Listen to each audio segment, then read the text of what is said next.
generally about SuDS maintenance plans and SuDS construction management. Tim is going to go more into Great Western Park. We work a lot together, and his management plan at the end is going to be quite good.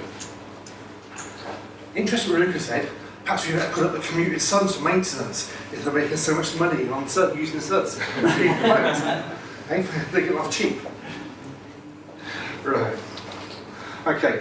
What I do within the county, I cover all highway drainage as well as the lead local flood authority stuff. So I do all the major master planning. So Great Western Park, North West Vista, all the big ones around the county I see. But I also get all the complaints from all the local residents as well. I see all those. One thing Park mentioned was about the foul sewage. Now, to me, because you're bringing outer catchment water in to that catchment, taking it to the local sewer, which then discharges to the stream, you're bringing additional water into there, which is promoting flooding downstream. And a lot of villages below Vista are worried about that. And that's why having these small stations on site and reusing the water on the developments is going to be better, I think, rather than just pump it all straight away down to the nearest stream and then downstream. Anyway, that's that bit. Right, as lead local flood authority, actually, how many here today? How many lead local flood authorities? Oh, not too many. Well, I'll probably preaching converted here. Right, we have to check and approve, right, all major applications, so that's 10 units and above, okay? Or the local planning authorities do the small ones.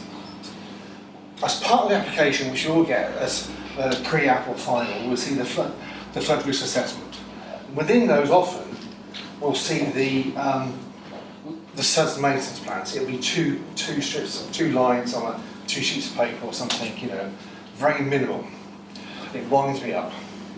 A lot of times, what you don't see is the SuDS construction maintenance plan, because which is, I think, is essential.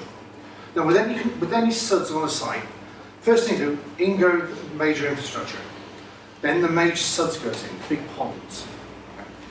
Then the developer decides, well, we'll sell that area off to another contractor, one over there and there, and what happens? They all start discharging the silt, the waste, all comes down and fills up the ponds. And so all those nice planting you've done and everything, so to get ready for the final development, so it'll take care of all the nasties coming through and discharge out to the stream, it's suddenly full of everything and anything, from silt to plastic bags to cones and barriers and goodness knows what. And and then they wonder why we say don't want that. We're not agreeing with the adoption of that. Clean it all out. As lead local flood authority, I think we should be checking more of this. Now, most of us are part of the highway authority, and the highway authority goes in under section 38. And they will have the highway engineers in there, inspectors, to check that section 38 works. But they do need to be looking at the major SuDS as well. The trouble is that we're not inspecting the SuDS, it's a watching brief. We can't go in and say, get rid of that, clean it up or anything else. We don't have that power.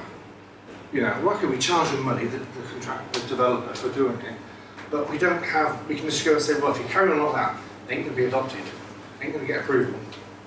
But these plans, we should see them, and developers should have systems in to protect the major SuDS, okay, of these systems, because it costs them more money if they don't. Now you can put things like silt busters, or an additional pond before the main pond, so you're catching all the silt and stuff in high level overflows with the cleaner water going in. We have this all the time. I see a lot of big developments, and I'm talking to people and saying, what you plan to do to stop the silt and oil going through? And a lot of them don't think about it, we'll tell them, but it should be there, because it's saving their client money, it's also helping the environment. So it is important. Right, so often we found bricks and parks is a prime example. They got a big pond, the design was in from the side, big pond on the right hand side, looked great. I get called out to go and look at it, ready for the local planning authority to adopt it. Looked at it, full of silt. No. Go away. And of course then they start thinking money and panicking. And Tim comes in and his colleagues and start putting things right. So we've got to so when developers push structure, we've got to find all systems that are reusable. They've got to cope with the flows. And if they don't, pollution can occur off-site. Now the SuDS maintenance plans,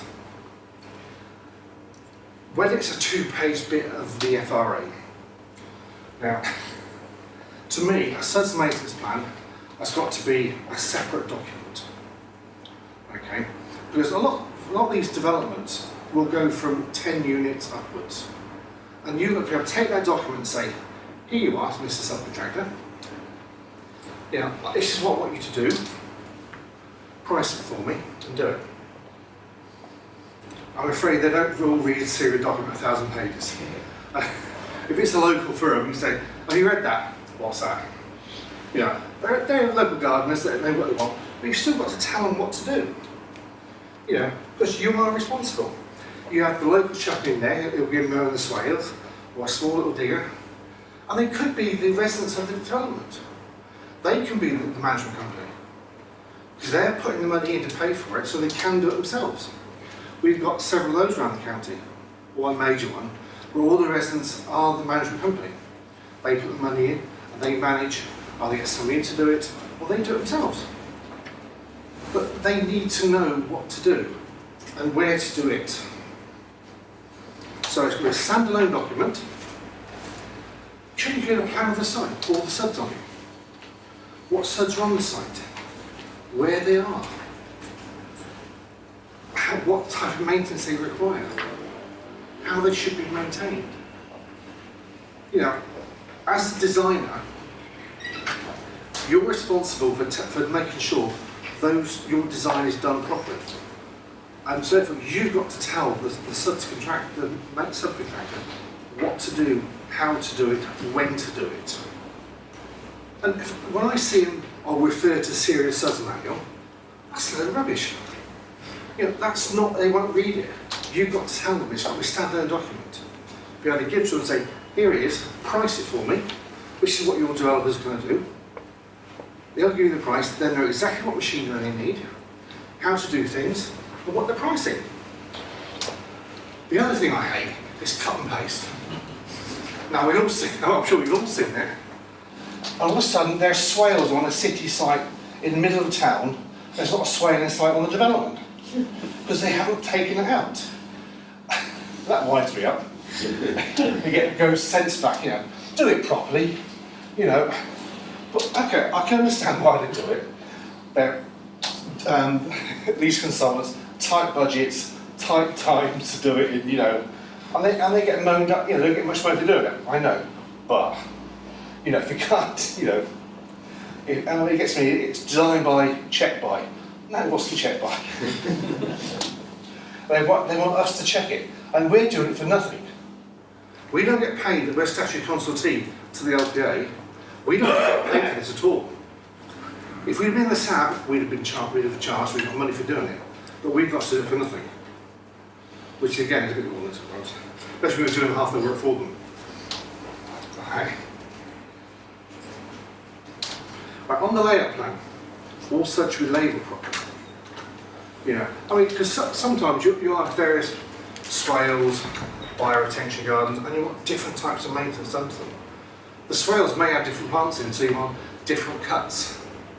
All this needs to be nice and clear.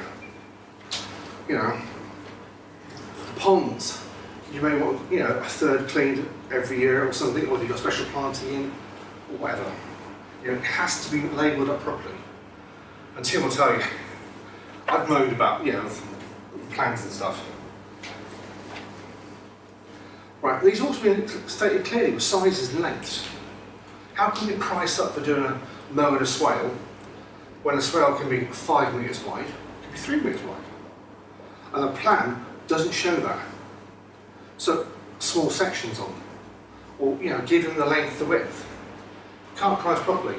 if you haven't got that. What's happened is if you've got the right equipment. If it's the one-man band with a little mower going down, fine. But you may need a much bigger mower. You know, ones with the sides up and whatever. So, and the ecologists on the site, you know, on these big sites, I mean, Jenny will come in with her people and they'll say, we want this, that and the other, you know, you can't touch that and you can only cut that once a year and you watch out for those crocus or flowers or whatever else. But all this has got to be there. If it's not, they're not going to do the job properly. You know, which then gets the planning authority moaning, gets the local people moaning. I mean, essentially, when we give approval or not approval comments on these documents, it goes back to the local planning authority, and it's up to them to act. Now, they may not have anybody in there to check what we say. They may do, may not. So there is a lot of responsibility on the local planning authority. You know, so it's a lot of responsibility on us too, to give the right advice. You know, because it all comes down the chain. But it is important. Waste material. I'm always saying to developers, have a composting area on the site. Taking off reeds from a pond, which takes highway drainage, is treated as polluted material. Compost on site, then reuse on site. Waste going off is expensive. You know, contractors will charge you a fortune for doing it. You know, and if it's cheaper to do it that way, it's cheaper for the maintenance company, it's cheaper for the residents who are paying all these fees. And we've got to look after people who actually live and work in our county. You know, we're here to look after them. Health and safety. Oh, I better mention this. The other thing it should be in these plans is health and safety. There may be green roofs, blue roofs. Right, you want maintenance on right, then you want to make sure that it's health and safety is mentioned. You don't want someone walking off the edge of a green roof, or tripping over the edge or whatever. Or the ponds, making sure the ponds are right sloping the side so it all goes in and come out of it. Not too much silt at the bottom, too much soft bottoms. All this needs to be thought of as well. And again, it's up to the designers to say, you know, health and safety of these SuDS features in there, and maintenance on them. It's up to us so we can look at it as well and check. As I said, you know, not scientific virtual sides, easy access maintenance staff, design freezer maintenance, no large concrete outfalls stuff. I hate seeing large, big lumps of concrete on ponds and whatever available, because it's not safe. Kids will be jumping off them, or cycling off them, or whatever. And the same with all the gabions. If they're not filled properly and tied in properly, you've got sharp edges and stuff. That's all part of it. And I don't like fencing, so we should design fencing out.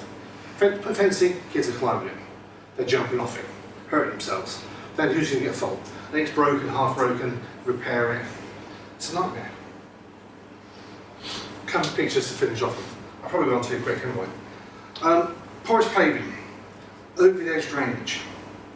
Right, on porous paving, you know, be suction sweeping. This has got over the edge. You've got to be careful. The houses are quite close, so you know it can be quite awkward sometimes for cleansing on them. Stuff spraying out the side, machines getting too close. Got to be careful. You get bioretention areas and strips in the middle, great. But sometimes they've got fencing by the side of it, which can be clipped by vehicles or people crossing, tripping over, little things like this. Excellent, bioretention, yeah. But you've got the curbing there. Got to be careful, don't trip over the curbing. Pass your side to people. All these type of things too. You know, and also clipping on the edge. You've got some sharp edges there. In the middle there, next to the traffic. They could catch, the wheels can catch, tyres can catch. Over the edge drainage, large bioretention areas, great. Not a problem these, large car park area, fall over. One of the biggest things I see, I would check on some of these sites, is you find the verge needs to be lower than the edge of the road. Usually up there. You know, Tim will tell you, we've found loads on discharge in there. You know, and I've done a lot of sites where the verge, they go over the edge drainage and you find the verge is higher than the edge of the road. And you say, no, cut drips in or roll it, get it lower so the water can roll off. They don't seem to think. It's up there, it's running down the edge is not designed for it, helps break it up. It's just, well, I think it's common sense, but it seems a lack of it. Plastic box storage going in. Again, fine, but then you can make sure it's designed properly, it's deep enough, it doesn't need concrete protection on top, whereas the place can't be run over by heavy vehicles. That's a lot. Also, can it be maintained? This type can be maintained because you can put a jet through in the middle. You can, and then spray and suck out the silt. Others you can't, so you have to make sure it's designed so the silt doesn't go in it. Again, some they don't seem to get that sometimes, but if you're adopting that our maintenance plan, that's important. I also have a lot coming in where they have the manholes 2 or 3 or 4 metres away from the storage. And I want to know manholes attached to the storage area so you can go in and blast and jet clean. You can't jet from a 5 metres away down a pipe, make sure you go through it, or suck out the silt. I've had one recently from Oxford City. Come back, oh, I've said there, but it's all in the management plan. No, it's not. You're showing bloody manholes miles away, they cut, you're saying, oh, we'll suck out the silt. You can't feed the tube from the back of the girl empty down into it to suck out the silt. You know, silly things. Ditches. Made for debris, deep sides, made for kids too. So fine. So, I thought I'd put this in for option. Grey water recycling. We haven't got a lot of grey water recycling around. But this is a good example, which is done by Bob Ray at services, which is very good. And that was it.